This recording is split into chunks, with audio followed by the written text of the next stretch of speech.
মুমিনদেরকে বলা হয়েছে তোমরা কখনো হতাশ হবে না, কারণ তাকদীর লেখা হয়ে গেছে, হতাশ হওয়ার কোনো কারণ নাই। একটা প্রবণতা আমরা সমাজে দেখছি আত্মহত্যার। ইয়াং জেনারেশনকে আমরা নসিহত করবো যে ভুলেও নিজের জীবনকে বিসর্জন দিতে যাবেন।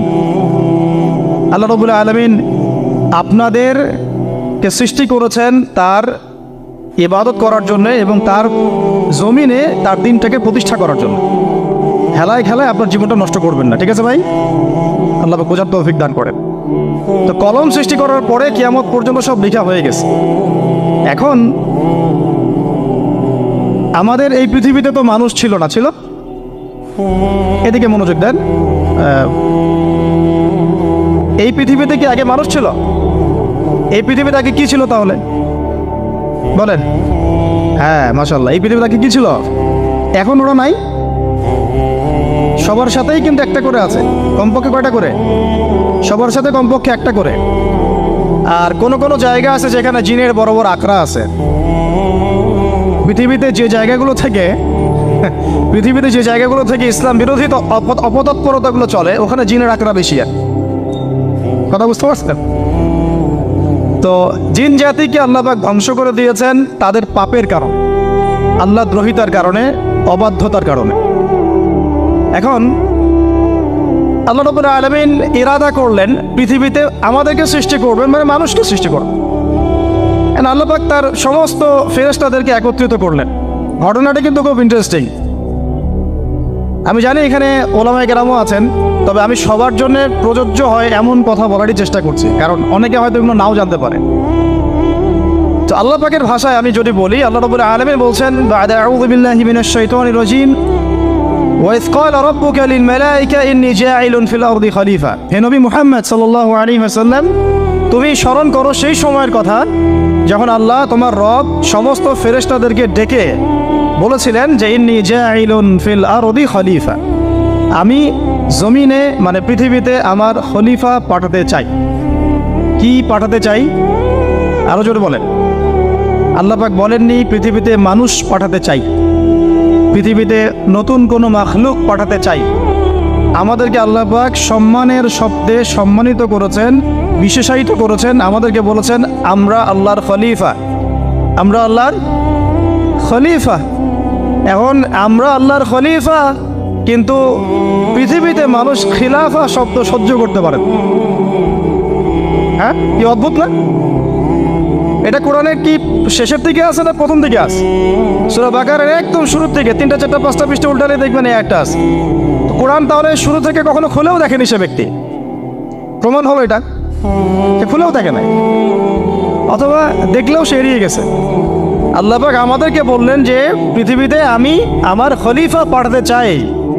তাহলে আদম আলাইহিস সালামকে আল্লাহ পাক মুহাব্বতের শব্দে, সম্মানের শব্দে বিশেষায়িত করলেন কি বলে?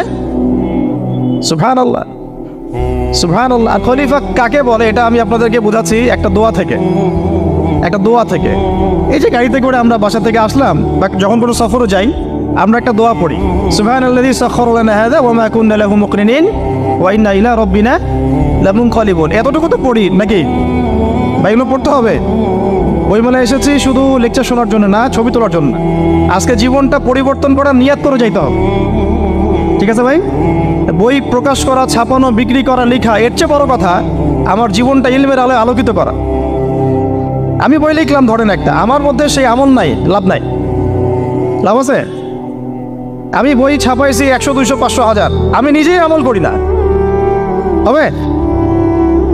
আগে আমল জরুরি। ইলমের সাথে আমলটা খুব বেশি জরুরি। আলেম তাকেই বলা হয় যে ইলম অনুযায়ী আমল করে। তাহলে আল্লাহ পাক বলেন, লিমা তাকুলুনা মা লা তাফআলুন, তোমরা এমন কথা কেন বলো যে আমল নিজেরাই করো না? কাবুরা মাকতান ইনদাল্লাহ আন তাকুলু মা লা তাফআলুন, আল্লাহর কাছে সবচেয়ে গর্হিত একটা অপরাধ, তোমরা একটা কথা বলবা কিন্তু আমল করবা না। তো দোয়াটা মুখস্থ করবেন। এই দোয়ার নিচে একটা অংশ আছে, আল্লাহুম্মা আনতা সাহিবু বিস সাফারি। আমার কথাটা শুনেন, খলিফার অর্থটা বুঝেন। অনেকে তো অনেকভাবে ব্যাখ্যা করে আর কি। আল্লাহুম্মা আনতা সাহিবু ফিস সাফারি, আল্লাহ তুমি এই সফরে আমার সাথী। সফরে বের হওয়ার সময় দোয়া পড়ছি আমরা, আল্লাহুম্মা আনতা সাহিবু ফিস সাফারি, আল্লাহ তুমি এই সফরে আমার সাথী। ওয়াল খলিফাতু ফিল আহলি ওয়া মালি, আল্লাহ আমি তো বাসায় নাই, আমার বাসার আহাল মালের খলিফা হচ্ছে তুমি আল্লাহ। তাহলে খলিফা শব্দতে কি বুঝলেন? আল্লাহ আমার বাসার আহাল মালের খলিফা মানে কি? আমার স্থলাভিষিক্ত তুমি আল্লাহ, আমি ওখানে নাই বাসায়, আমি সফরে বের হয়ে গেছি, আমার স্ত্রী, আমার সন্তান, আমার মাল, আমার জান, এগুলোর দায়িত্ব তোমার, তুমি খলিফা। কত চমৎকার দোয়া। তাহলে পৃথিবীতে আমি আমার খলিফা পাঠাতে চাচ্ছি, তার অর্থ কি? আল্লাহ রাব্বুল আলামিন এই পৃথিবীতে আমাদেরকে তার প্রতিনিধি বানিয়েছেন। সুবহানাল্লাহ, সুবহানাল্লাহ। তাহলে আমরা নিজেদের আত্মপরিচয় ভুলে গেলাম যে আমরা আল্লাহর প্রতিনিধি পৃথিবীতে, তাই না? আমরা এখন আব্রাহাম লিঙ্কনের পূজা করতেছি। আব্রাহাম লিঙ্কনের পূজা তো বুঝেন না আপনারা, এটা হচ্ছে ওই যে সকল ডেমোক্রেসির পূজার। আদতে প্রকৃত গণতন্ত্র বলে কিছু নাই এই বিশ্বের মধ্যে, যা আছে এগুলো তথাকথিত আর স্লোগান, জাস্ট, আর কিছু না। এটা যারা চর্চা করে তারাও জানে, আমাদের কাছে তারাই বলে। আদতে এই আপনার কমিউনিজমের কথা বলেন, এই লেনিন স্টেলিনারিজমের কথা বলেন, আপনি মুসলিনের কথা বলেন, চাইনিজ দর্শনের কথা বলেন, রাশিয়ান দর্শনের কথা বলেন, আর এই যে আরেকটা কি চলতেছে সেকুলারিজমের কথা বলেন, ন্যাশনালিজমের কথা বলেন, এগুলো একটা তাত্ত্বিক মতবাদ শুধুমাত্র। প্রকৃত মতবাদগুলো আপনি পাবেন বিশুদ্ধ যেগুলো কোরআন এবং হাদিসেই, এর বাইরে নাই। তা আমরা কিন্তু আল্লাহর খলিফা পরিচয় দিতে এখন দ্বিধাবোধ করতেছি। এই জমিনে আল্লাহ পাক আমাদেরকে তার খলিফা বানিয়ে পাঠিয়েছেন। এখন খলিফা হলাম কিভাবে? কিসের গুণে খলিফা হলাম? প্রশ্নটা এটা। আমাদের কি 10টা হাত, 10টা পা, বেশি শক্তি ফেরেশতাদের চাইতে, যে আমরা খলিফা হলাম কিসের ভিত্তিতে? আর কিভাবে হলাম এটা শোনেন। আল্লাহ পাক বলছেন, ওয়াল্লামা আদামাল আসমাআ কুল্লাহা। আল্লাহ বলছেন আমি আদমকে এই মহাবিশ্বের যত নাম আছে, নাউন্স, ইসম, সব শিক্ষা দিয়েছি। সুবহানাল্লাহ। এই মহাবিশ্বের যত নাম, এখানে ইসম শব্দের অর্থ কিন্তু জ্ঞান। ইসম মানে কি? এখানে জ্ঞান। মহাবিশ্বের যে জ্ঞানগুলো আছে, এই জ্ঞানগুলো আল্লাহ পাক আমাদের আদি পিতাকে শিক্ষা দিয়েছেন। আমাদের আদি পিতাকে আল্লাহ নিজে শিক্ষা দিয়েছেন। সৃষ্টিগতভাবে আমরা জ্ঞানী ছিলাম না, আল্লাহ পাক আমাদেরকে জ্ঞান শিক্ষা দিয়েছেন। আমরা ফিলোসফির বইগুলো খুললে দেখবেন ওখানে বুদ্ধিবাদ নামে একটা মতবাদ আছে। মানে তারা বলে যে মানুষ সৃষ্টিগতভাবেই একজন বুদ্ধিদীপ্ত প্রাণী। এটা ভুল কনসেপ্ট। সৃষ্টিগতভাবে আমাদের মধ্যে জ্ঞান ছিল না, আল্লাহ পাক আমাদেরকে জ্ঞান শিক্ষা দিয়েছেন। কথা বুঝতে পারছেন? একটা মতবাদ তাদের আছে অভিজ্ঞতাবাদ, মানে মানুষ অভিজ্ঞতা থেকেই শিখে। আরেকটা আছে সমন্বয় মতবাদ, আপনারা তো এগুলো অনেকে পড়েছেন হয়তো। এর বাইরে যে একটা মতবাদ আছে যে আল্লাহর পক্ষ থেকে ওহী ভিত্তিক মানুষ জ্ঞান শিখে, এই মতবাদ কোনো দার্শনিকের বইয়ে স্থান পেল না। কি আফসোস, কি আফসোস। অথচ মুসলিম ঘরের দার্শনিক তারা। আমরাও পড়েছি ভাই না 4 বছর এই কারণে গেলেই। কি আফসোস, আল্লাহ পাকের ওহীর পক্ষ থেকে যে জ্ঞান আসতে পারে এইটা কনসেপ্টই নাই। অথচ এখানে কোরআনে আল্লাহ পাক বলছেন ওয়াল্লামা আদামাল আসমাআ কুল্লাহা, আমি আল্লাহ আদমকে সমস্ত নাম শিক্ষা দিয়েছি। সুবহানাল্লাহ। এরপরে এই যে জ্ঞান আদম আলাইহিস সালামকে আল্লাহ পাক শিক্ষা দিলেন, এর ফলশ্রুতিতেই আল্লাহ পাক বললেন যে ওয়াইয কুলনা লিল মালাইকা উসজুদু লি আদম, হে ফেরেশতারা তোমরা এখন আদমকে সিজদা করো। কি ফেরেশতাদেরকে দিয়ে আল্লাহ পাক আমাদের পিতাকে সিজদা করালেন কিসের মানদণ্ডে? কিসের কারণে? জ্ঞানের কারণে। জ্ঞানের কারণে ফেরেশতাদেরকে আল্লাহ পাক বললেন যে এই নামগুলো বলে দাও তো তোমরা। তারা বলতে পারলো না। তারা বললো লা ইলম আল্লাহুম্মা লা ইলমা লানা ইল্লা মা আল্লামতানা। আল্লাহ আমাদের তো সেই জ্ঞান নাই, শুধু ওইটুকু জ্ঞান আছে যা আপনি আমাদেরকে শিখিয়েছেন। তখন আল্লাহ পাক বলেছিলেন যে আমি যা জানি তোমরা তো জানো না। আমি কি বলি নাই যে আমি আসমান জমিনের গায়েবের সব খবর জানি? তখন আল্লাহ বললেন যে তোমরা সবাই সিজদা করো আদমকে। তাহলে আমাদের পিতাকে খলিফা করা হলো, জ্ঞান শেখানো হলো, আল্লাহ পাক নিজে শেখালেন, ফেরেশতা মণ্ডলীদের দিয়ে সিজদা পর্যন্ত করালেন। কিসের মানদণ্ডে? আরো আসতে বলেন, জ্ঞানের মানদণ্ড। এখন যদি আমরা একটু প্রশ্ন ছুড়ে দেই নিজ নিজ বিবেকে, আমরা কি সেই ওহীর 10টা সূরাও শিখেছি? 10টা পারা কি পড়া হয়েছে কখনো? 10টা সূরারও কি অর্থ জানি? অনেকে তো 10টা আয়াতের অর্থ জানি না। আমরা কি সেই ওহীর 10টা হাদিস শিখেছি? তাহলে আমরা কোথায় সম্মান খুঁজতেছি? পশ্চিমাদের কাছে? বলেন। সত্যি সবচেয়ে আফসোস লাগে আমার একটা জিনিস, যে মুসলিমরা আমরা এখন আমাদের আত্মপরিচয় ভুলে যাচ্ছি, আর আল্লাহ পাক আমাদেরকে যেখানে সম্মান রেখেছেন ওইখানে সম্মান না খুঁজে আমরা অন্যের দাসত্বের সম্মান খুঁজতেছি। আল্লাহ আমাদেরকে বোঝার তৌফিক দান করেন। এটা অজ্ঞতার কারণে হচ্ছে। আমাদের কাজ তাদেরকে সচেতন করা বা তাদেরকে মেসেজ পৌঁছে দেয়া। আমরা উগ্র পন্থা অবলম্বন করব, আমরা হিকমার সাথে প্রজ্ঞার সাথে মানুষকে বোঝানোর চেষ্টা করব, এগুলো বোঝানোর অংশ। এখন আচ্ছা, আরেকটা কথা আপনাদেরকে বলি, একটা কথা আমি মাঝখানে মিস হয়ে গেছে। এই যে আল্লাহ পাক আমাদেরকে খলিফা করে পাঠিয়েছেন, খলিফার কাজ কি? প্রশ্ন না? আমাদের কাজ কি তাহলে? এই কাজটা আল্লাহ পাক আবার ব্যাখ্যা করেছেন সূরা সদের মধ্যে। কোন সূরায়? সূরা সদ। সদ নামে একটা সূরা আছে, সূরা ইয়াসিনের আগে পড়ে পাবেন। তো এখানে আল্লাহ পাক আরো একজন নবীকে তার খলিফা বলেছেন। সেই নবীর নাম দাউদ আলাইহিস সালাম। কি নাম? আর দাউদ আলাইহিস সালাম কিন্তু এই জেরুজালেম থেকে, যেখানে এখন ওই জায়নিস্টরা বোম্বিং করে আর কি, নিরীহ মুসলিমদেরকে হত্যা করে বিগত 70 বছর থেকে, ওই জেরুজালেম থেকে কিন্তু দাউদ আলাইহিস সালাম বিশ্ব শাসন করেছিলেন। তার পরবর্তীতে তার সন্তান সুলাইমান আলাইহিস সালামও কিন্তু ওখান থেকেই বিশ্ব শাসন করেছিলেন। আর এখনকার বনু ইসরাইল দাবিদার এই জায়নিস্টরা, তারাও কিন্তু ওই ফিকিরই করছে, ওখান থেকে তারা বিশ্ব শাসন করতে চায় এবং তারা মনে করে তাদের একজন মাসিহ আসবে, সেই মাসিহ আসলে তারা বিশ্ব শাসন করবে। আমরা সেই মাসিহের নাম জানি মাসিহুদ দাজ্জাল। কি নাম? এই দাজ্জালকে ওরা ওদের সত্য মাসিহ মনে করে, আমরা জানি হচ্ছে মিথ্যা ভণ্ড প্রতারক মাসিহ, অথচ ওরা মনে করে এটা হচ্ছে সত্য মাসিহ। এই জায়গায় তারা ধোঁকা খাচ্ছে। অথচ সত্য মাসিহ হচ্ছেন ঈসা আলাইহিস সালাম, যিনি আবার শেষ জামানায় আসবেন এবং তার হাতেই এই মাসিহুদ দাজ্জাল মারা যাবে এবং তারপরে পুরো বিশ্বে আবার ওই খিলাফা কায়েম হবে, ওই যে খলিফা, ওটা সারা বিশ্বে কায়েম হবে। এই টাউন হলও বাদ যাবে না ইনশাআল্লাহ। এটা মানুষ মানতে চাচ্ছে না, কিন্তু মানুষ না মানলে কি? আল্লাহ পাকের নকশায় সব আঁকা আছে কখন কি হবে। কে কে কল্পনা করেছিল যে আজকে আপনারা বসে এখানে দিনের আলোচনা করবেন? কল্পনা করা যায় তো? যে শব্দগুলো আপনারা বলছেন এগুলো বললেই তো নাই গায়েব, তো এখন বলছেন।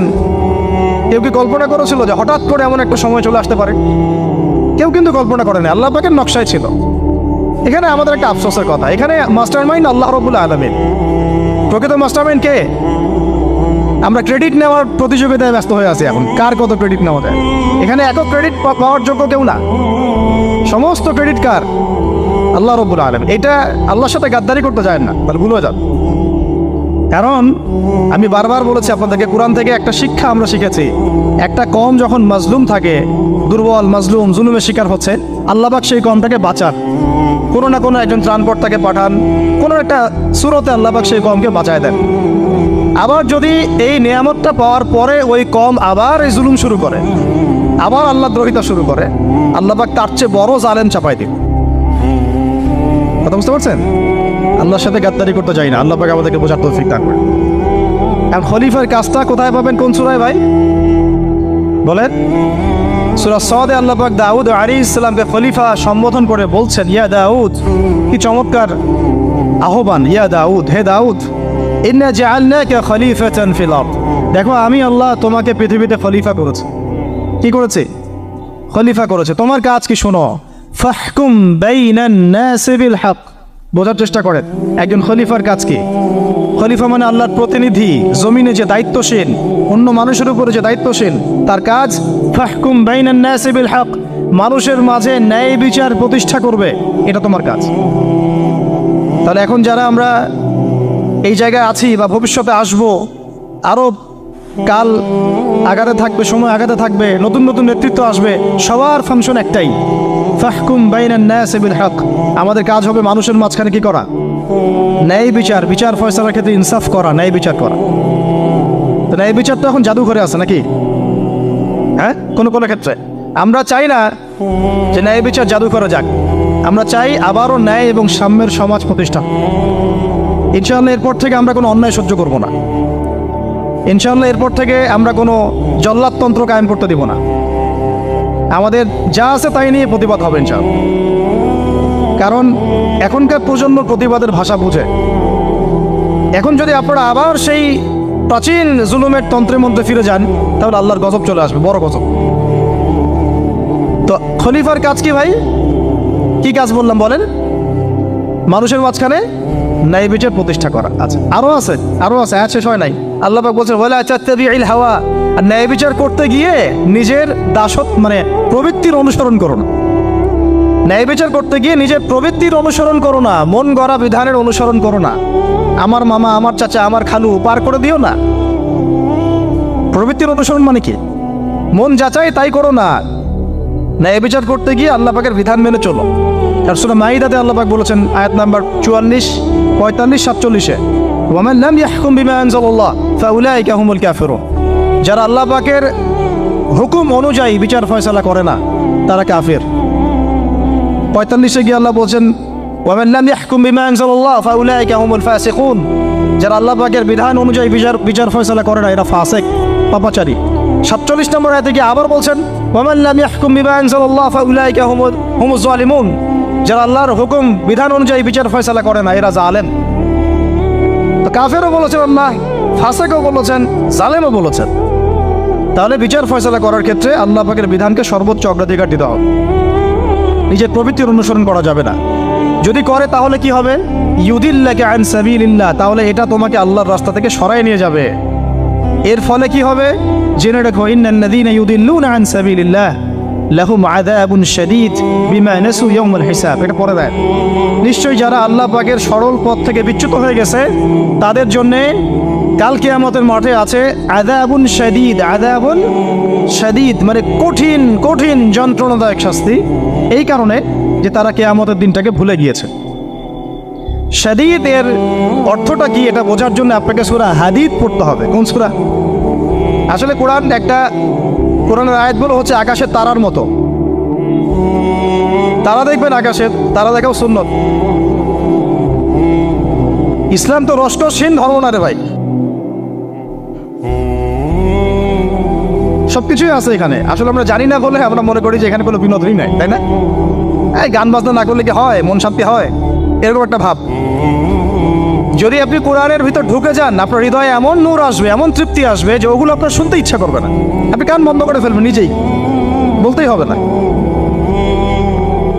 এখন কিছু নতুন ইসলামিস্ট আসছে, তারা এগুলোকে ইসলামের অন্তর্ভুক্ত বলে মনে করার দাবি করতেছে যে এগুলো তো নিষেধ নাই, এগুলো তো নিষেধ করা হয় নাই। কতটুকু জানেন ইসলাম সম্পর্কে? আপনি না জেনে কেন কথা বলেন? নবী সাল্লাল্লাহু আলাইহি ওয়াসাল্লাম রাস্তা দিয়ে হাঁটছেন, ওই সময় তো অনেক পূজা অর্চনা ইত্যাদি হতো মক্কায়। তো এখানে ঢাক ঢোলের শব্দ আসছে। নবী সাল্লাল্লাহু আলাইহি ওয়াসাল্লাম নিজের 2 আঙ্গুল কানের মধ্যে ঢুকিয়ে দিলেন, দিয়ে পাশে একজন সাহাবী তাকে জিজ্ঞাসা করছেন হাঁটতে হাঁটতে হাঁটতে হাঁটতে, তুমি কি এখন আওয়াজ শুনতে পাচ্ছ? সাহাবী বলেন, না ইয়া রাসূলুল্লাহ, এখন আওয়াজ শুনতে পাচ্ছি না। তখন তিনি কান বের করলেন। এটা নবীর সুন্নত। আর আমরা নবীর সুন্নতকে উল্টাই দিচ্ছি কিভাবে দেখেন? আমাদের কানেই এখন ইয়ারফোন। উনি যেটা শুনে কান বন্ধ করতেন ওইটা আমরা কানে ঢুকায় রাখছি একেবারে। আল্লাহ আমাদেরকে বোঝার তৌফিক দান করেন। দেখেন, আমরা তো সবাই পাপী। আমার মনে হয় না আমরা কেউ নবী সাল্লাল্লাহু আলাইহি ওয়াসাল্লামের সুপারিশ ছাড়া পার পাবো, এমনটা মনে হয় না আমার। সবাই পাপী, আপনি আমি আমরা সবাই। তো যে নবীর সুপারিশ আমরা প্রত্যাশা করছি, সেই নবীর সুন্নতকে যদি এইভাবে অবজ্ঞা করতে থাকি তাহলে কি সুপারিশ পাবো ভাই? কি মনে হয় আপনাদের? অ্যাটলিস্ট সুন্নতকে তো সম্মান করতে হবে নাকি? আল্লাহ বোঝার তৌফিক দান করেন। আমি তাহলে যেটা বলছিলাম যে আল্লাহ পাকের বিধান অনুযায়ী বিচার ফয়সালা করতে হবে, এটা খলিফার কাজ। ন্যায় বিচার করতে হবে মানুষের মাঝখানে, এবং নিজের প্রবৃত্তির অনুসরণ করা যাবে না, তাহলে আল্লাহর পথ থেকে দূরে সরাই দেবে। এখানেই বললাম শাদীদ বুঝতে গেলে আপনাকে কোন সূরা পড়তে হবে? সূরা হাদীদ। আকাশের তারার কথা কেন বললাম? যে আকাশের তারাগুলো যদি মেলাতে পারেন দেখবেন বিভিন্ন শেপ তৈরি হয়। প্রত্যেকটা তারার অবস্থানের গাণিতিক একটা ব্যাখ্যা আছে। যারা অ্যাস্ট্রোনমি নিয়ে পড়াশোনা করেন তারা জানেন, এগুলো সবাই জানবেন না। প্রত্যেকটা তারাকে আল্লাহ পাক এত সূক্ষ্মভাবে স্থাপন করেছেন যে যদি সামান্য একটু ডানে বামে এগুলো সরে যায়, মহাবিশ্বের এই স্থিতিশীলতা নষ্ট হয়ে যাবে। এবং এটার কসমও আল্লাহ পাক কোরআনে করেছেন সূরা ওয়াকিয়ার মধ্যে। কোন সূরা? সূরা ওয়াকিয়াতে আল্লাহ পাক বলেছেন, ফালা উকসিমু বিমাওয়াকিইন নুজুম। আমি তারার অবস্থান স্থলের স্থিতির কসম করে বলছি। আল্লাহ পাক এর কসম করেছেন। কত গুরুত্বপূর্ণ জিনিস, ঠিক আছে? তো পরেরগুলো বললাম না। সূরা হাদীদ কেন পড়বেন? সূরা হাদীদ আল্লাহ পাক বলেছেন যে ওয়ানজালনাল হাদীদা ফীহি বাসুন শাদীদ। এই যে শাদীদ বোঝাতে গিয়ে হাদীদে আসছে। আল্লাহ পাক বলছেন যে আমি আল্লাহ পৃথিবীতে আসমান থেকে লোহা নাজিল করেছি। অবাক করার বিষয় না? লোহার খনি খুঁজতেছেন আপনারা মাটির নিচে, তাই না? আল্লাহ পাক বলছেন আমি লোহা নাজিল করেছি। আনজালনা, ঠিক যেমন ইন্না আনজালনাহু ফি লাইলাতুল কদর, আমি লাইলাতুল কদরে কোরআন নাজিল করেছি, আসমান থেকে নাজিল হয়েছে, তাই না? এরকমই ওয়ানজালনাল হাদিদা, আমি হাদিদ লোহা নাজিল করেছি।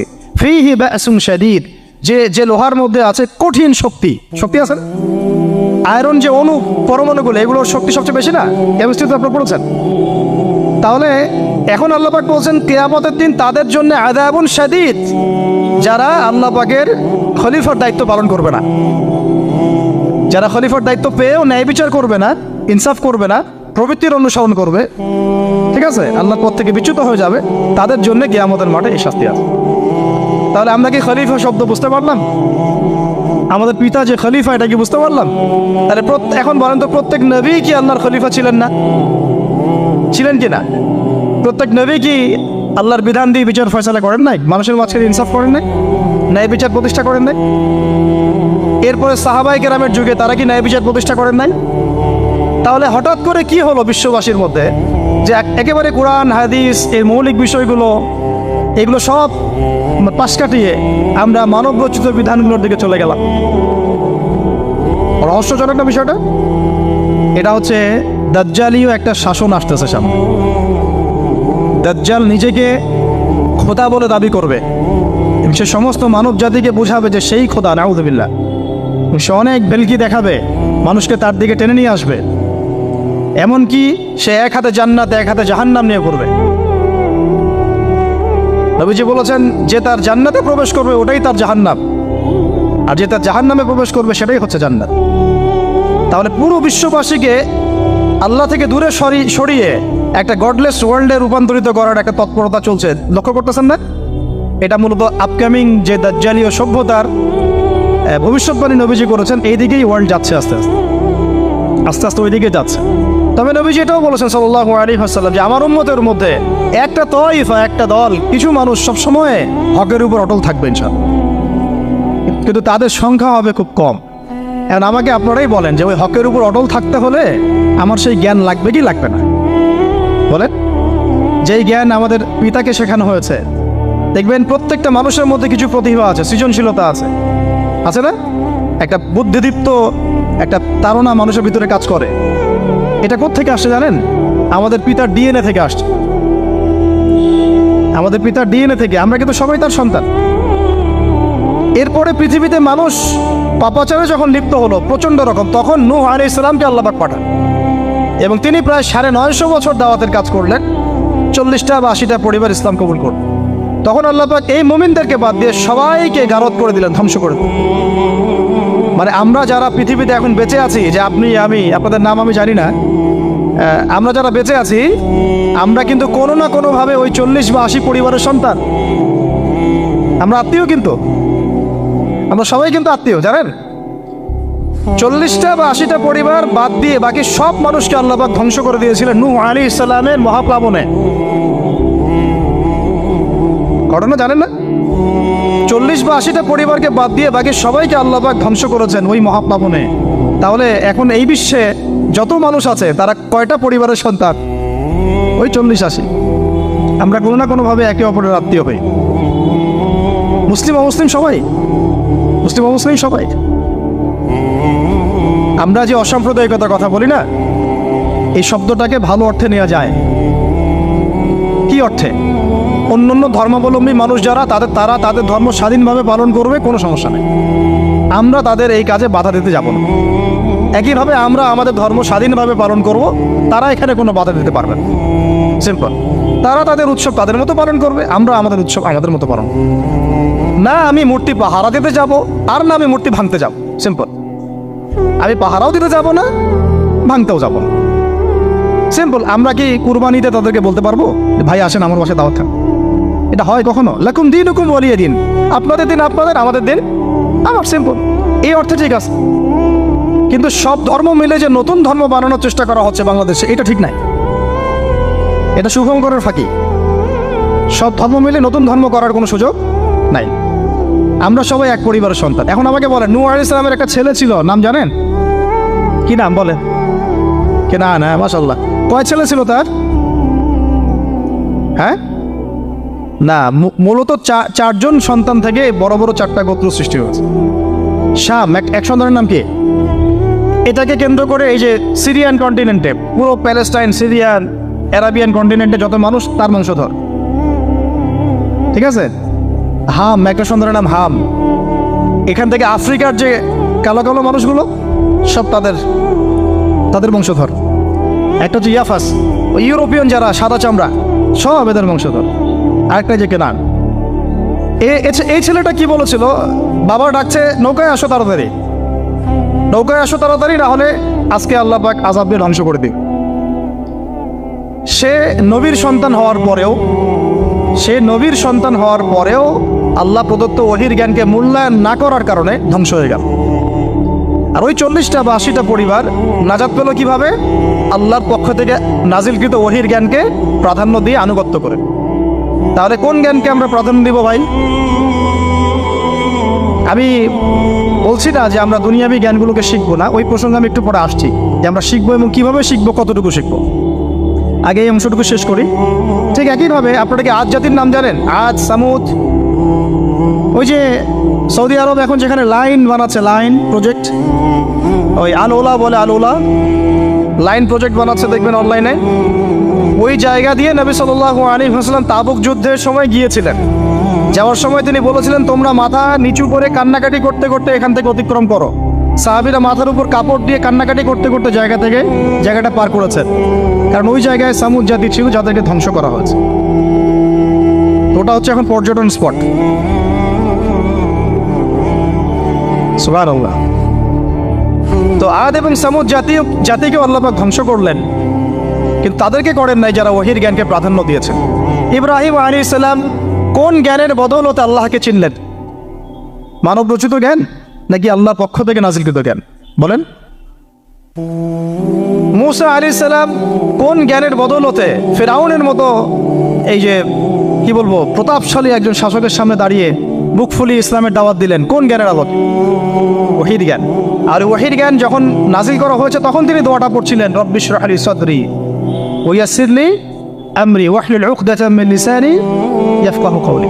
প্রত্যেক নবী, ইউসুফ আলাইহিস সালাম কারাগারে 12 বছর থেকেছেন। কত বছর? 12 বছর। আমাদের অনেক ভাই এরকম 5 বছর, 7 বছর, 10 বছর, 12 বছর থেকেছে, আছে।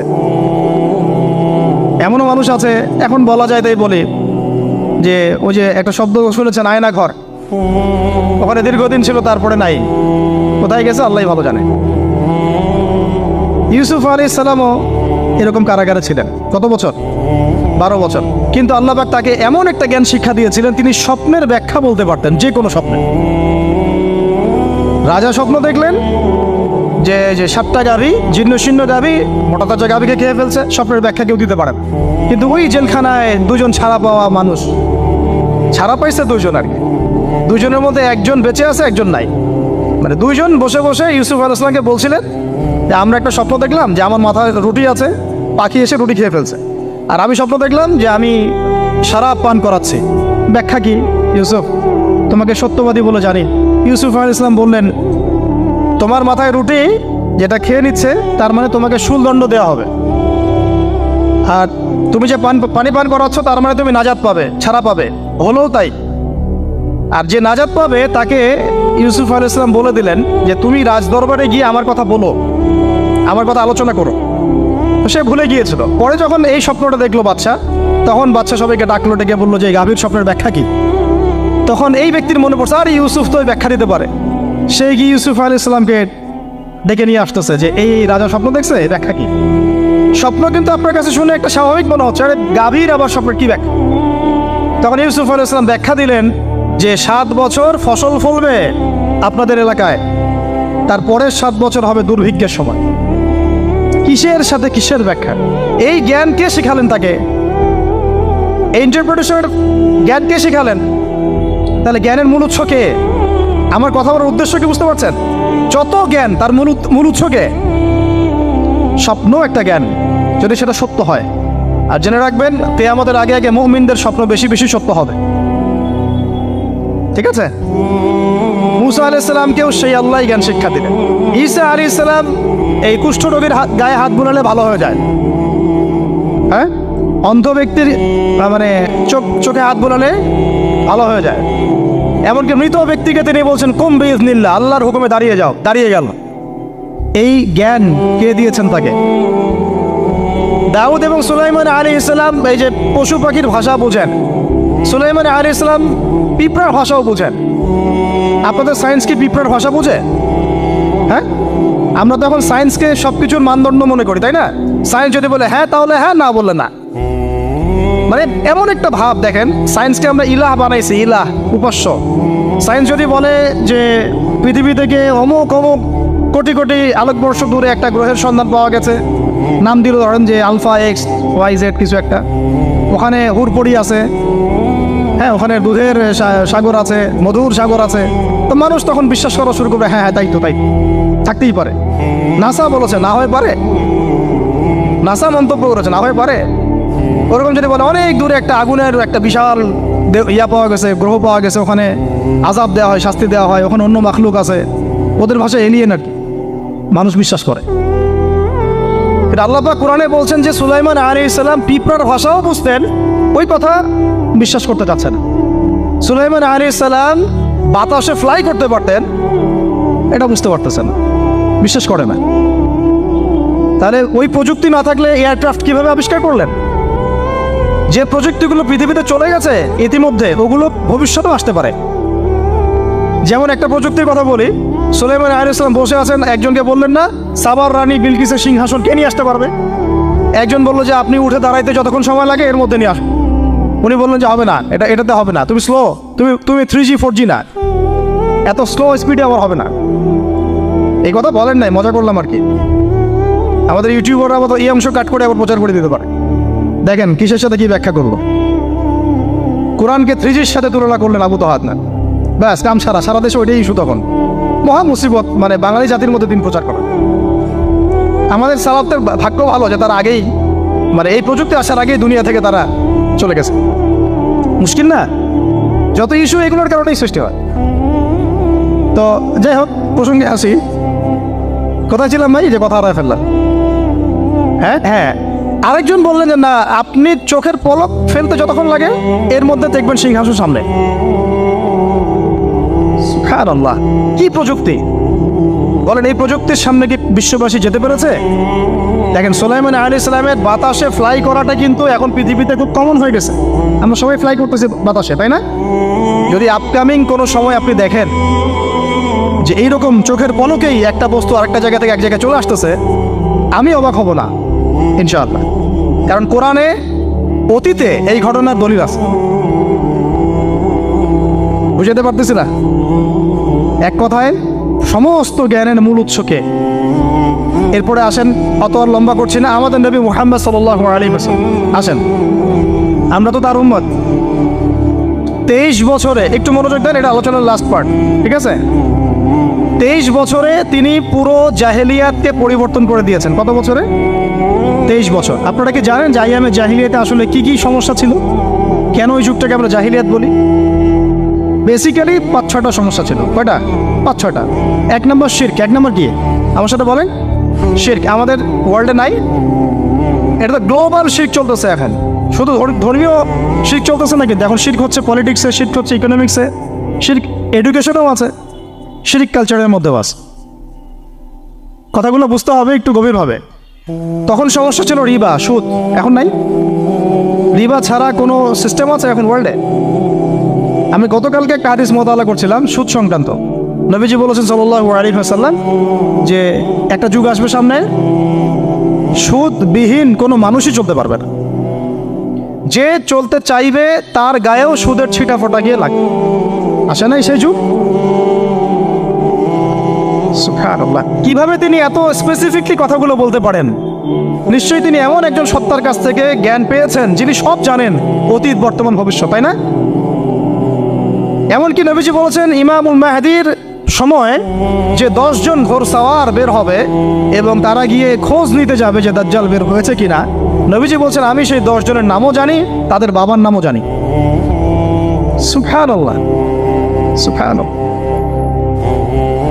কিয়ামতের মাঠে আলী রাদিয়াল্লাহু আনহু, আবু বকর রাদিয়াল্লাহু আনহু, ওমর, উসমান রাদিয়াল্লাহু আনহুম আজমাইন, তাদের হিসাবটা কেমন হবে ওইটাও নবী সাল্লাল্লাহু আলাইহি ওয়াসাল্লাম আগেই বলে দিয়েছেন। সবচেয়ে দ্রুত হিসাব হবে এই উম্মতের আলী ইবনে আবি তালিব রাদিয়াল্লাহু আনহু। যাবেন, বেরোবেন, শেষ। কি মানুষ, তার জীবনীটা পড়ে দেখবেন। আমি শেষের দিকে বলে দিব আপনাদেরকে আজকে, এবং এটা রেকর্ডেড থাকবে, ইনশাআল্লাহ অনলাইনে দিয়ে দিব, যে আপনারা কোন কোন সাবজেক্টের বই কিনবেন। বইমেলা তো শুধু মানে আসলেন একটা র্যান্ডমলি বই কিনলেন এমন না, টপিক ধরে ধরে সাবজেক্ট ওয়াইজ বই কিনতে হবে। ঠিক আছে ভাই? বই কেনার পিছনে টাকা পয়সা খরচ যদি না করেন, মানে দিনের জন্য অর্থ ব্যয় করার মানসিকতা না থাকে, এলেম পাওয়া যাবে। অনেক মুহাদ্দিস নিজের গায়ের জামা খুলে দিয়ে পর্যন্ত বই নিয়ে বাসায় গিয়েছে, জানেন? তাদের সমস্ত সম্পত্তি বিক্রি করে দিয়েছেন বই কেনার জন্য। আজকে সকালে আমাদের এক ভাই মোজাকারা করছিলেন যে আমারই এক ওস্তাদ, বাংলাদেশের অনেক বরেণ্য একজন আলেমে দিন, প্রবীণ আলেমে দিন, তার কথা আলোচনা হচ্ছিল যে তিনি কিতাব পড়তে পড়তে পড়তে হঠাৎ একটা কিতাব তিনি খুঁজে পাচ্ছেন না। তো ছাত্রদেরকে পাঠালেন যে খুঁজে নিয়ে আসো তো, কোথায় আছে, কেউ খুঁজে পায় না। তিনি নাকি ওযু করে এসে নামাজ, 2 রাকাত নামাজ পড়ে বাচ্চার মতো হাউমাউ করে কান্নাকাটি শুরু করলেন, আল্লাহ আমার সেই কিতাব কোথায় গেল, আমার কিতাবটা এনে দেন। তলাবুল ইলম কাকে বলে দেখেন, ইলমের তালেব, ইলমের ছাত্র কাকে বলে? এই যে ইলমের ছাত্র, আমরা কি ছাত্র হইতে পারছি? একটা বইয়ের দাম যদি দেখি 100 টাকা, বাস আমাদের গায়ে লাগে। 100 টাকা দিয়ে তো আপনার গার্লফ্রেন্ডকে নিয়ে বসতে গায়ে লাগে না, বসলে তো 500 টাকা চলে যায়। আর এখনকার মেয়েরা তো খায়ও বেশি, ডেটিংয়ের সময় আর কি, তাই না? অনেকে দেখা যায় যে এটাকেই প্রফেশন বানায় ফেলছে না। জিনা থেকে বাঁচতে হবে, জিনা থেকে বাঁচতে না পারলে কলবে আল্লাহ নূর আসবে না। আল্লাহ পাক আমাদের কথাগুলো বোঝার তৌফিক দান করেন, আমিন। জিনা, আবার বলছি, জিনা থেকে বাঁচতে হবে, অন্যথায় কলবে নূর আসবে না। আল্লাহ পাক আমাদেরকে বোঝার তৌফিক দান করেন, আমিন। কোথায় ছিলাম ভাই? বলেন। 1 নাম্বার কি ছিল? শিরক। 2 নাম্বার রিবা, সুদ। ওইটা বলতে গিয়ে হাদিসটার কথা বলেছিলাম। এই সুদটা কি এখন বেশি না কম? এখন সুদ মানুষ খাচ্ছে, যুক্তিও দিচ্ছে যে এই যুগে এখন সুদ না খাইলে কি চলে? একদিন একটা মসজিদে বয়ান করছিলাম, তো মসজিদে বয়ানের মাঝখানে একজন দাঁড়ায় গেল, দাঁড়ায় আমাকে বলছে যে ওস্তাদ, হুজুর বুঝলাম আপনার সব কথা ঠিক আছে, এখন আমার 1 লাখ টাকা ধার লাগবে, আমি কোত্থেকে নিব? বলেন, আসলে উত্তর দিবেন কি? হ্যাঁ, সুদের ক্ষতিকর বিষয়গুলো যেমন বলতে হবে, সুদবিহীন ব্যাংকিং সিস্টেম এবং অর্থনৈতিক ব্যবস্থাও তো চালু করতে হবে। সেটা কি? সেটা হচ্ছে যাকাত। সেটা কি? যাকাত, সাদাকা এবং কর্জে হাসানা, এগুলো তো চালু করছি না আমরা শুধু কথা বলছি তাত্ত্বিক যে সুদ হারাম।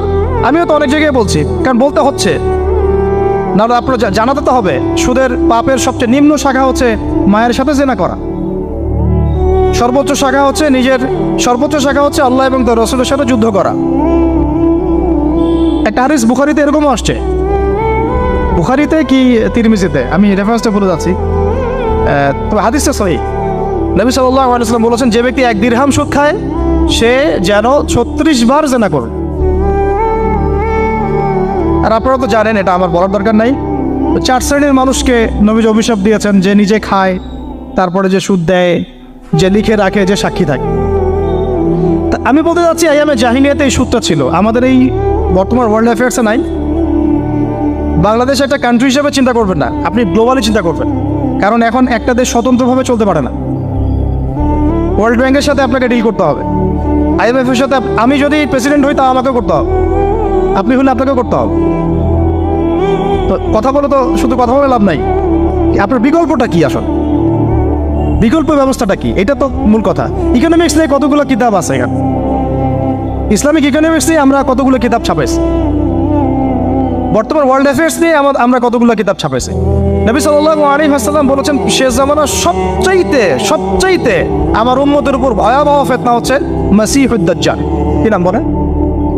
এখন আপনি আমাকে মাদ্রাসার পুরো সিলেবাসে কন্টেন্টে আমাকে দাজ্জাল নিয়ে একটা ফ্যাকাল্টি দেখান, আছে? কয়টা কিতাব আছে? সবচেয়ে ভয়াবহ ফিতনা নবীর মুখে, নিজের মুখে বল, সবচেয়ে ভয়াবহ, এর চেয়ে ভয়াবহ কোনো ফিতনা আসে নাই, আসবেও না। তো এখন আপনি আমাকে বলেন যে এই ফিতনা সংক্রান্ত কতগুলো কিতাব আপনার কাছে আছে বাসায়, বলেন। তাহলে গ্যাপস আছে না আমাদের মধ্যে, গ্যাপ ফিল আপ করতে হবে। কথাগুলো বলার উদ্দেশ্য হচ্ছে গ্যাপসটা ফিল আপ করা। তো এই রিবার সমস্যাটা এখনো আছে। আল্লাহ পাক আমাদেরকে রিবা মুক্ত জিন্দেগি দান করেন আমি। এবং আমি রিকোয়েস্ট করব বিনয়ের সাথে যে আমাদের ঊর্ধ্বতন কর্তৃপক্ষ যারা আছেন, শুধু একটা কাজ করেন না, একটা কাজ একটা বছর করেই দেখেন না কি হয়। প্রত্যেকটা মুসলিম, অমুসলিমদের কথা বলছেন, যেহেতু এটা খিলাফা স্টেট না, সেহেতু অমুসলিমরা এখানে জিজিয়া দিবে না। খিলাফা স্টেটে অমুসলিমরা জিজিয়া দেয়, এটা তো খিলাফা স্টেট না, এটা তো ডেমোক্রেটিক স্টেট এবং সেকুলার স্টেট। শুধু মুসলিমদের কাছ থেকে যাদের নিসাব পরিমাণ সম্পদ হয়েছে জাকাত দেওয়ার, সবার কাছ থেকে রাষ্ট্রীয়ভাবে বাধ্যতামূলক জাকাত নেন, দেখেন না অর্থনীতি সচল হয় না হয় না। একটা বছর নিয়ে দেখেন না কি হয়। কেউ এই উদ্যোগ গ্রহণ করতে পারতেছে না। কেন হচ্ছে না আমরা বুঝতে পারতেছি না। কর্জে হাসানার এনজিও চালু করা যায়। আমরা অনেক সংগঠন করছি, সোশ্যাল, অরাজনৈতিক ইত্যাদি রাজনৈতিক। আমরা ইকোনমিক এনজিও খুব একটা করতে পারছি, কিন্তু এই জায়গাগুলো দখল করে ফেলছে। দেখেন কারা কারা, নাম বলতে চাচ্ছি না।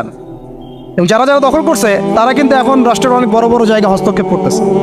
ইভেন ট্রান্সজেন্ডারের মতো ইস্যু কিন্তু তারাই ঢুকাই দিচ্ছে ভিতর, ঢুকায় না? উত্তরবঙ্গ জুড়ে পুরো উত্তরবঙ্গ ঘুরে আসেন, দেখেন কাদের তৎপরতা বেশি। নীলফামারীতে সফর করে দেখলাম যে ওখানে একটা গ্রামের মধ্যে 24টা এনজিও কাজ করতেছে, শুধুই সব। তারপরে মানুষ তামাক চাষ করে খাচ্ছে।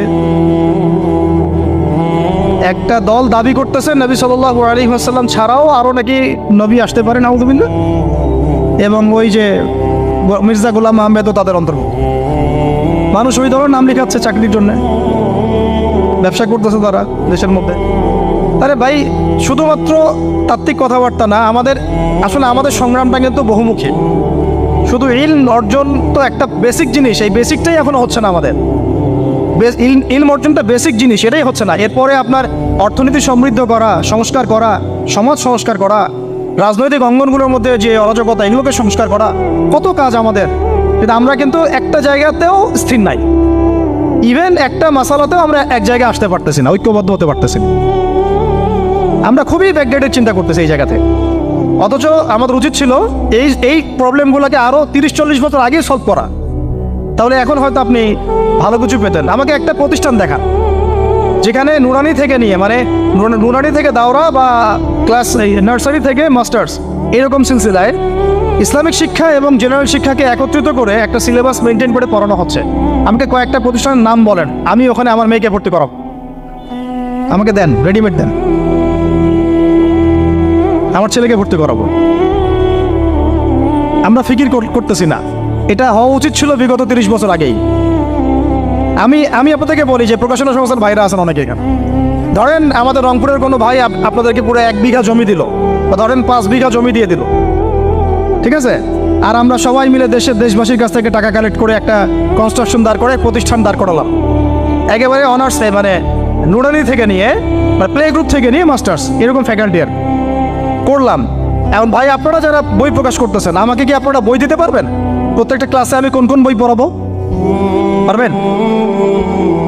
আমাকে কি সিলেবাস দিতে পারবেন? কথা বলেন। প্লে গ্রুপে কোন কোন বই পড়াবো আমাকে দেন। নার্সারিতে দেন, STD 1-এ দেন, 2-তে দেন, 3-তে দেন, 5-এ দেন। এভাবে আপনি আমাকে ক্লাস 10 পর্যন্ত দেন।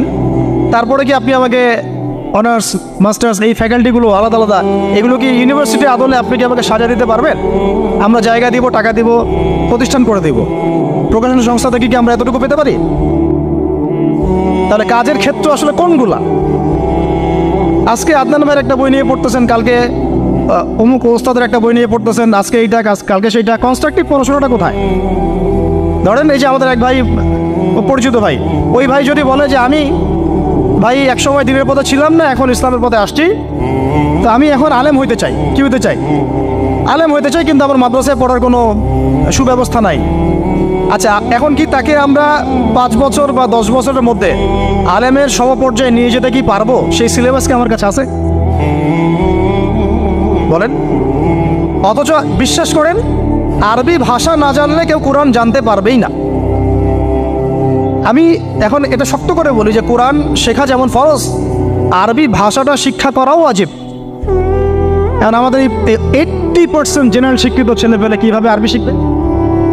কিভাবে তারা আকীদা শিখবে, কিভাবে তারা কোরআনের তাজবিদ শিখবে, তাদাব্বুর শিখবে, তাফসির শিখবে, হাদিসের এরাব দেওয়া শিখবে, ইবারত পড়া শিখবে, কিভাবে তারা নাহু সরফের জ্ঞান অর্জন করবে, কিভাবে তারা উসুলের জ্ঞান অর্জন করবে, কিভাবেই বা তারা বড় বড় ধরেন ফিকহ শাস্ত্রের জ্ঞান, তারপরে এদিকে উসুলে হাদিসের জ্ঞান, তাফসিরের জ্ঞান, আরও বড় বড় ফ্যাকাল্টিগুলো, কিভাবে তারা বড় পর্যায়ের আলেম হবে আমাকে বলেন। প্রোডাক্ট দেন, প্রোডাক্ট, এবং এমন এমন আলেমের প্রোডাক্ট যে আলেমরা সারা ওয়ার্ল্ডকে ডিল করতে পারে, মানে ইন্টারন্যাশনাল স্কলার। এখান থেকে যাবে ইউকেতে গিয়ে দাওয়াতি কাজ করে আসবে, অস্ট্রেলিয়ায় গিয়ে দাওয়াতি কাজ করে আসবে, মালয়েশিয়ায় গিয়ে দাওয়াতি কাজ করে আসবে, আন্তর্জাতিক মানের আলেম আমরা কি জেনারেল শিক্ষিত ব্যাকগ্রাউন্ড থেকে তৈরি করতে পারবো? পারছি কি? আর আপনারা আমাকে বলেন তো ভাই, যে কত পার্সেন্ট মানুষ জেনারেল শিক্ষিত আর কত পার্সেন্ট মানুষ মাদ্রাসায় শিক্ষিত? কাদের পরিসংখ্যানটা বেশি? তারা কি, তাদের কোনো অবদান রাখার কোনো সুযোগ নাই? এখন যদি এই ক্লাসিক্যাল পড়াশোনা না হয়, ইলমের এই গভীরতায় না যায় এবং বড় বড় ওলামায়ে কেরামদের সহবতে তারা না আসে, তাহলে কিভাবে তারা বিশুদ্ধ ইসলাম শিখবে আর প্রচার করবে আর প্রতিষ্ঠা করবে? তো প্রশ্ন কিছু করে গেলাম, আজকে প্রশ্নগুলো রেখে যাচ্ছে এই কারণে যে এগুলো নিয়ে আপনারা ভাববেন যে আপনারা আমাকে একটা ইসলামিক ইউনিভার্সিটি করার মতো বইপত্র আমাকে বানায় দেন না। দায়িত্ব নেন কেউ, আপনারা সবাই মিলে দায়িত্ব নেন। আমি এখানে একটা স্কুল আছে আমাদের ছোট্ট, তহাজিন নুরাইন ইসলামিক স্কুল। এই স্কুল আমরা করেছি প্লে, নার্সারি, কেজি 1 2 3 4 5 এতটুকু, ট্রাইলিঙ্গুয়াল, মানে বাংলা মিডিয়াম, আর Bangla medium English version, medium না ইংলিশ ভার্সন, আর অ্যারাবিক। এই সিলেবাসটুকু করতে, এই 8টা ক্লাসের সিলেবাস করতে আমাকে 7 দিন 8 দিন একেবারে বাংলা বাজার ঘাটাঘাটি করে, ওই আমরা আগে তো ইংলিশ মিডিয়ামে পড়াশোনা করতাম, ওই অক্সফোর্ডের বই ঘাটাঘাটি করো, ব্রিটিশ কাউন্সিলের বই ঘাটাঘাটি করো, তারপরে ওদের ম্যাথামেটিক্স, ওদের সায়েন্স, আবার এই মাদ্রাসার অ্যারাবিক, আবার এই সরকারি কারিকুলামের বই, এগুলো ঘাটতে ঘাটতে ঘাটতে একটা সিলেবাস আমরা দাঁড় করাতে পারছি। মাত্র 5টা ক্লাস পড়তে পারবে। এরপরে এটা করতে গিয়ে যে দেখলাম যে আসলে এগুলোর যে এত ঘাটতি আছে বাজারে, রেডিমেড কোনো প্রোডাক্ট এগুলোর নাই। থেকে ঘুরে ফিরে কি সেই আমরা একই জিনিসই চর্চা করতে থাকবো, নাকি আমরা একটু বহির্বিশ্বে যেভাবে দিন প্রচার হচ্ছে এই মান দিতে পারি? এটা আমাদের উচিত না করার কাজটা? হ্যাঁ, এটা তো আমাদের হাতে রাষ্ট্রীয় ক্ষমতা নাই, থাকলে না হয় উপরের লেভেল থেকে এগুলো করা যায় খুব সহজ। বরং উপরের লেভেলে যারা আছেন তারা তো আরও ট্রান্সজেন্ডার ঢুকাচ্ছেন, আপনারা তো এলজিবিটি ঢুকাচ্ছেন। তাহলে এই কাজগুলো কাদের করতে হবে? তাহলে বেসরকারিভাবে করতে হবে। এখন আমরা যারা বইকে ভালোবাসি, জ্ঞানকে ভালোবাসি, আল্লাহকে ভালোবাসি, রাসূলকে ভালোবাসি, চাই যে আমরা যা করছি আমাদের পরের প্রজন্মটা মানুষের মতো মানুষ হোক। কাজ কি কম না বেশি আমাদের বলেন? সেই ক্ষেত্রে কাজগুলো কিন্তু ওইভাবে হচ্ছে না ভাই। একটা বিষয়ের বই সবাই ছাপাচ্ছি, কেন? কি দরকার আছে? একটা বিষয়ের বই আমি সবাই ছাপাচ্ছি। একটা জিনিস, একটা হিস্ট্রি, একটা কিতাব, অনেকগুলো প্রকাশনী আপনারা করতেছেন। একই বই ফাইজুল কালাম সবাই করতে আছে, একটা বই তাসাউফ আত্মশুদ্ধি অনেক প্রকাশনী করতেছে, কপি করতেছে। ভাই আমাদের কি কাজ? কি দুনিয়ার স্বার্থ উদ্ধার করা, না আমার দিনের কোনো খেদমত? আমার কথায় মাইন্ড করবেন না, আমি মাইন্ড করার মতো কথা বলছি না। আমি বলছি আপনাদেরকে আরও যেন কনস্ট্রাকটিভ হয় কাজগুলো। মানে আপনাদের সাথে আমি বসবো ইনশাল্লাহ আবার আলাদা করে, যে একটা আমাকে পুরো শিক্ষা ফর্মুলা আমাকে দিবেন, মানে প্রত্যেকটা ক্লাসের বই রেডি করে দিবেন, যাতে আমরা প্রতিষ্ঠান বানালেই একদম পুরা কমসে কম ক্লাস 1 থেকে 10 ঢেলে দিতে পারি, আমার পরিশ্রম করতে না হয়। ওখানে বাংলা মিডিয়ামের বই থাকবে, ইংলিশ মিডিয়ামেরও থাকবে, এবং অ্যারাবিক তো থাকবেই। একটা গঠনমূলক সিলেবাস, যেটা পড়লে আমার ছেলে মাশাআল্লাহ হাফেজও হবে, এদিকে মাশাআল্লাহ সে ইংরেজিতেও দক্ষ হবে, সায়েন্সেও দক্ষ হবে। এক পর্যায়ে যখন সে এসএসসি পাস করবে, সে দেখবেন যে যার রাস্তা বেছে নিচ্ছে। বেস আমি তাকে করে দিছি 10 পর্যন্ত। এখন সে ডক্টর হোক আর ইঞ্জিনিয়ার হোক, আর না হয় যদি আল্লাহর খলিফাই হয়, কোনো সমস্যা নেই। সমস্যা আছে? এটা দরকার ছিল ভাই, আরও 30 বছর আগেই দরকার ছিল। আমরা যেটা পাই নাই, এটা আমাদের আফসোস। আর এই জেনারেল ব্যাকগ্রাউন্ড থেকে এইরকম জায়গায় উঠে এসে এই যে এগুলো কথাগুলো বলা বা এই কাজগুলো করা, এগুলো সবাইকে হয়তো আল্লাহ পাক এভাবে কবুল নাও করতে পারে। এর পিছনে অনেক গল্প থাকে, অনেক হিস্ট্রি, অনেক ত্যাগ, অনেক আত্মত্যাগ, এগুলো সবাই হতে পারবে না। কিছু মানুষ বের হয়ে আসছে, ডক্টর জাকির নাইক তো সবাই হতে পারে নাই, পারছে? তো এই জিনিসগুলো আমাদের বুঝতে হবে যে আমভাবে সবাই সব কিছু করতে পারবে না। আমাদের একটা একাডেমিক ফর্মুলা দরকার, যেখানে আমরা পড়বো, আমরা আলেম হয়ে বের হবো। পারা যাবে তো ইনশাআল্লাহ? আচ্ছা, অনেক গভীরে চলে গেছি, আপনাদেরকে মানে অনেক বেশি বিরক্ত করে ফেলতেছি আর কি। কথাগুলো বলার খুব মন চাচ্ছিল, তো বলে ফেললাম। আর আমরা চাচ্ছি কথাগুলো সবার কাছে পৌঁছাক, যাতে করে অন্তত বিভাগীয় শহরগুলা, অন্তত ঢাকা, রংপুর, রাজশাহী, মানে বড় বড় শহর আমাদের চট্টগ্রাম, কক্সবাজার ইত্যাদি ইত্যাদি বড় বড় শহরগুলোতে যদি একটা করে এরকম একটা করে প্রতিষ্ঠান থাকে, যেখানে আপনি পুরো জেনারেল শিক্ষা এবং ইসলামী শিক্ষা দুটোকে সমন্বয় করে এবং এই মানে দ্বিমুখী শিক্ষার মেরুকরণটাকে দূর করে একটা কনস্ট্রাকটিভ সিলেবাস দিতে পারেন, দেখবেন আজকে না হোক, আজকে থেকে 10 থেকে 15 বছর পরে আমাদের ছেলে মেয়েদের একটা প্রজন্ম আসবে, দেখবেন ইনশাআল্লাহ ওরা আমাদের চেয়ে অনেক ডিনামাইট হবে। এই যে আজকে অনেকগুলো আয়াত বললাম, অনেকে হয়তো জানেন না বা পড়েন নাই, ওরা বলতেই বুঝে ফেলবে কোন সূরায় আছে। হবে না? সম্ভব। আর যদি না করতে পারি তাহলে ঘুরে ফিরে ওই একই অবস্থা। ওইটা দিয়ে হবে না ভাই। এই মানে ইসলাম বিষয়টা কি, এটা এমন না যে কিছু অংশ নিলাম কিছু অংশ নিব না, এটা এমন না। নিলে ভাই নেওয়ার মতো নেওয়া লাগে। উদখুলু ফিস-সিলমি কাফা, একেবারে পরিপূর্ণরূপে দিনে প্রবেশ করে সিরিয়াসলি নেন। চান্স তো একটাই। আল্লাহ পাক আমাদের কথাগুলো বোঝার তৌফিক দান করুন। আর আমাদের সন্তানদের সাথে তো আমরা এটা হতে দিতে পারি না। আমরা না হয় অনেক সময় নষ্ট করে ফেলছি। আমরা এই টাউন হলে বসে চা খাইছি, আড্ডা মারছি একসঙ্গে, স্কুলে পড়ার সময়, কলেজে পড়ার সময়।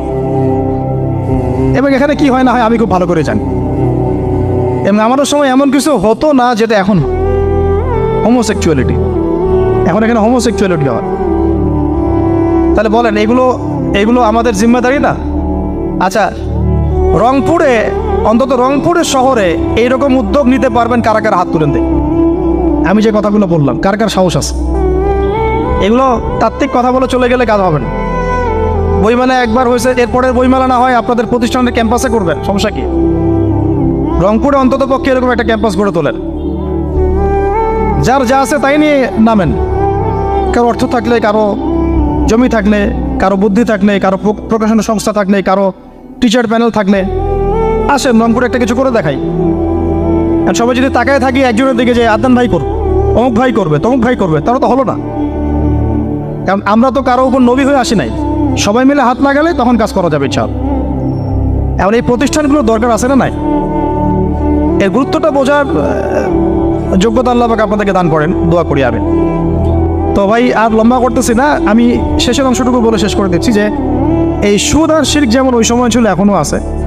আর ওই আইয়ামে জাহিলিয়াতের সেই সুদ আপনি দেখলেন, এখন শিরক দেখলেন, মাদক আছে না নাই?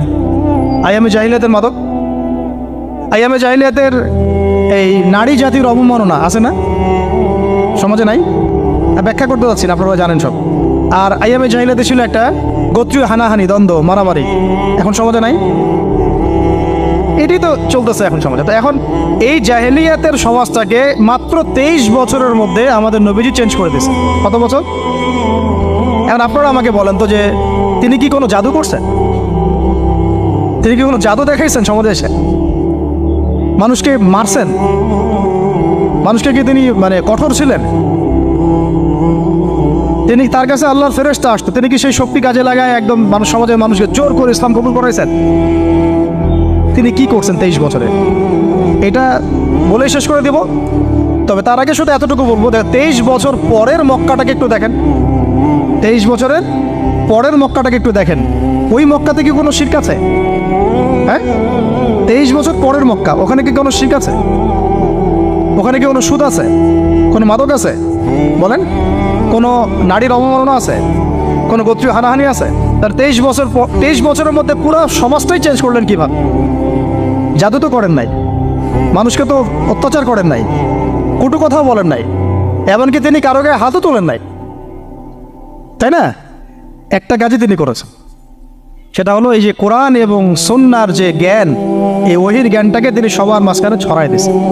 এই তো কাজ। তারপরে সেই জ্ঞান যখন মানুষ শিখেছে, তার উপরে আমল করেছে, এবং সেই জ্ঞান এর উৎস আল্লাহ রাব্বুল আলামিন তার কাছে আত্মসমর্পণ করেছে, নবীর কাছ থেকে আত্মশুদ্ধি অর্জন করেছে, এবং হালাল খেয়েছে, পরিবার গঠন করেছে, প্রজন্মকে তৈরি করেছে, সৎ কাজে আদেশ করেছেন, অসৎ কাজে নিষেধ করেছেন, প্রয়োজনে কখনো হিজরত করেছেন, কখনো মার খেয়েছেন, কখনো সবর করেছেন, কখনো বা জিহাদও করেছেন। এভাবে আস্তে আস্তে পুরো আরবের মধ্যে দিনটা প্রতিষ্ঠা হয়ে গেল। তাহলে মূল উৎসটা কি ছিল? জ্ঞান। মূল উৎসটা কি ছিল বলেন? জ্ঞান। আর এই জ্ঞানটার চর্চায় আমাদের সবাইকে করতে হবে। আল্লাহ পাক আমাদেরকে তৌফিক দান করে দেন।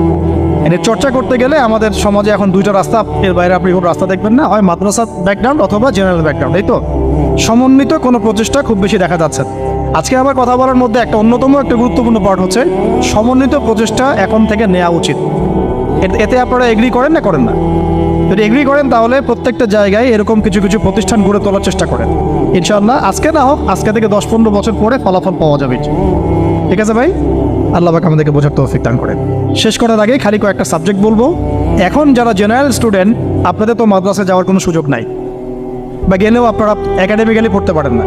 তাই আমি কয়েকটা সাবজেক্ট বলে দিচ্ছি, এই সাবজেক্টগুলো ধরে ধরে বই কিনবেন এই বইমেলা থেকে। ঠিক আছে? অন্তত প্রত্যেকটা সাবজেক্টের একটা করে বই কিনবেন। রাজি আছেন? রাজি নাই? অন্তত প্রত্যেকটা সাবজেক্টের একটা করে বই কিনবেন। সাবজেক্ট 1 নাম্বার হচ্ছে আল কোরআন। 1 নাম্বার কি? আপনাকে কোরআন তেলাওয়াত করা শিখতে হবে। কোরআন তেলাওয়াত শেখার কি বই আছে খুঁজে বের করেন। আর এটা একা শিখতে পারবেন না, এটা নিয়ে গিয়ে কোনো ওস্তাদের কাছে বসে পড়তে হবে। এটা খুব খেয়াল রাখবেন আপনারা। একা একা বই পড়ে কখনো আলেম হয়ে যাওয়া যাবে না, বরং তখন বিভ্রান্ত হওয়ার সুযোগ বেশি থাকে। বই থাকবে, এটা আপনার গাইডেন্স, কিন্তু আপনার একজন মুরব্বী আলেম লাগবে। যে কোনো কাজ মুরব্বীদের সাথে মশওয়ারা না করে করলেই সমস্যা। কারণ আমরা তো দিন সম্পর্কে তেমন কিছু জানিই না রে ভাই। সমুদ্রে ডুব দিলে বুঝবেন যে গভীরতা কত বেশি। এখন আমরা ডুবই দেই নাই, এই জন্য মনে হয় যে আমি সবই জানি। ঠিক আছে? ডুব না দিলে আমার কাছে মনে হয় যে আমি তো সবই জানি। ডুব দিলে বুঝবেন যে আপনি কিছুই জানেন না, আমি কিছুই জানি না। 1 নম্বর সাবজেক্ট ভাই কোরআনের তেলাওয়াত শিখতে হবে। রাজি আছেন তো ইনশাল্লাহ? তাহলে এই বইগুলো কিনেন। 2 নম্বর হচ্ছে এই কোরআনের মানে ব্যাকরণ শেখার বইগুলো কিনবেন। কোরআনের ব্যাকরণ শেখার আরবি ভাষা সাহিত্যের বই কিছু কিনবেন। এই বইগুলো আপনাকে ওস্তাদদের কাছে গিয়ে পড়তে হবে। ঠিক আছে? এরপরে কিনবেন কোরআনের কিছু তাফসির, সহজ। মনে করেন একটা তাফসির নেন সহজ। কেউ মারিফুল কোরআন কিনেছেন, হয়তো কেউ সহজে অনুবাদ হয়েছে জালালাইন একটা কিনেছেন, কেউ হয়তো তাওজিউল কোরআন কিনেছেন। একটা তাফসির বাসায় রাখেন অন্তত। ঠিক আছে? এটা হলো 3টা। 4 নম্বর হচ্ছে হাদিসের অন্তত একটা বই কিনেন আজকে। হাদিসের সহজ কিতাব কিনবেন। অনেকে দেখা যায় যে ভাই একেবারে হেদায়েত পেয়ে সহিহ বুখারী নিয়ে বসে যান। একেবারেই গলত কাজ আপনাদের, একেবারেই গলত কাজ। সহিহ বুখারী পড়তে গেলে 12 বছর সময় লাগে মানুষ। ওই লেভেলে যাইতে একটা মানুষের 12 বছর সময় লাগে। ওটা সবার প্রথমে ওটা খুললে তো আপনি হাদিস বুঝবেনই না। মনে হবে যে হাদিস কোরআনের সাথে সাংঘর্ষিক, এরকম মনে হবে।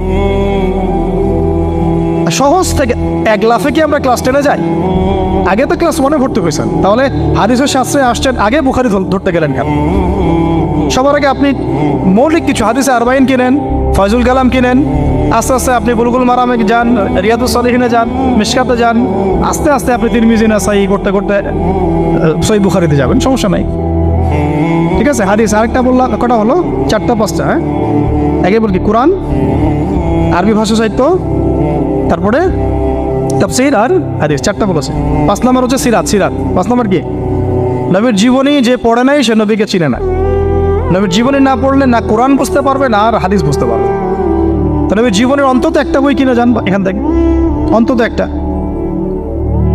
60টা কি 70টা নবীর জীবনী আছে এই বইমেলাগুলোতে, খুলে দেখেন। আমার কাছে সবগুলোই আছে। এই চট্টগ্রামে ভাইরা যখন ছিলেন লালখানে কয়দিন আগে, আমি ভাইদের কাছ থেকে বই কিনেছি, নিজে কিনেছি প্রায় 70,000 টাকা একদিনেই। আর ওনারা আমাকে হাদিয়া দিয়েছেন মনে হয় আরো 30,000 টাকার হবে। তো এক পুরা বই ব্যাগ গাড়ি ভর্তি। তো প্রায় 60, আমি গুনে দেখলাম যে প্রায় 50 থেকে 60টা সিরাতের কিতাব আছে বাজারে। একটা তো কিনেন, অন্তত একটা সিরাতের কিতাব তো অন্তত কিনেন। তারপরে ইসলামের ইতিহাসের বই কিনেন। 6 নম্বর ইসলামের ইতিহাসের বই কিনেন। 7 নম্বর ইতিহাস না জানলে কিন্তু আমরা শেকড় চিনতে পারবো না। 7 নম্বর হচ্ছে এই 4 খলিফার জীবনী, সাহাবীদের জীবনী, তাবেঈদের জীবনী, ইমামদের জীবনী, এগুলো কিনেন। 8 নম্বর হচ্ছে ইসলামী অর্থনীতির কিছু বই কিনেন, ইসলামী অর্থনীতির। 9 নম্বর হচ্ছে এই ইসলামিক জিওপলিটিক্সের কিছু বই কিনেন। এই বইগুলো কিছুটা কম, আমি এটা ভাইদেরকে বলবো যে এগুলো ছাপানোর চেষ্টা করেন বেশি বেশি। আর 10 নম্বর হচ্ছে ইসলামী ফিকহের যে মাসলা মাসাইলগুলো জানার জন্য কিছু বই আছে, এইগুলো, এই 10টা সাবজেক্টের বই একটা একটা করে কিনে বাসায় চলে। আর একটা নসিহত করব, বরেণ্য আলেমদের বই পড়বেন। মানে আমি একটা বই ধরেন কালকে বের করে ফেললাম, ভাই আবু তো আদনান ভাই লিখছে বলেই যে আপনাকে ওটা কিনতে হবে জরুরি না, এটা জরুরি না। সবার আগে আপনি বড় বড় বরেণ্য আলেমদের বইগুলো আগে পড়বেন, তারপরে আপনার একটা মেজাজ এমনি তৈরি হয়ে যাবে যে কোনটা হক আর কোনটা বাতিল, এটা আপনি নিজেই বুঝতে পারবেন তখন।